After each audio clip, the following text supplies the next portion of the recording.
siang Pak Zakarias.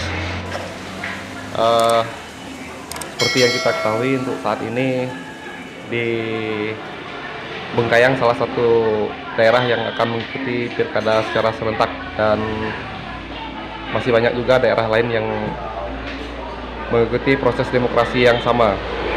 Eh, untuk pencerahan kita, Pak Zakarias sebagai orang hukum, pengacara dalam hal ini, melihat atau pandangan Pak Zakarias terhadap kandidat yang bermasalah secara hukum, misalnya kandidat tersebut bermasalah secara hukum pada saat sudah didaftarkan di KPU. Apakah ke depan dapat mengikuti proses pilkada atau tidak? Ya. Bagaimana pandangannya secara hukum? Terima kasih. Saat ini para calon yang akan menjadi bakal calon bupati di Bengkayang ini belum ada bermasalah secara hukum. Tapi kalau nanti pada saat pendaftaran kemudian timbul masalah, proses hukum tetap berjalan, kemudian proses pencalonan tetap berjalan sesuai mekanisme sampai dengan pencoblosan tetap berjalan dengan sesuai mekanisme.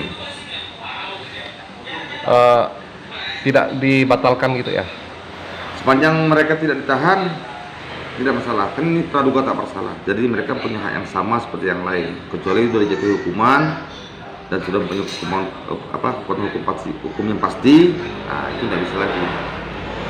Jadi misalnya pada saat selama misalnya 3 bulan ke depan, salah satu kandidat atau beberapa bakal calon yang sudah didaftarkan di KPU bermasalah secara hukum, dan proses hukumnya berjalan pada menjelang pemilihan, kemudian ditetapkan sebagai tersangka gitu, apakah tetap sah untuk dipilih atau bagaimana? Tetap sah terpilih. Jadi dia punya hak. Jadi proses itu tetap berjalan walaupun dia tersangka, kecuali ditahan. Kalau ditahan kan dia tidak bisa ikut aktivitas yang lain dalam proses mekanisme pencalonan. Jadi sepanjang mereka tidak ditahan, ya proses itu tetap berjalan.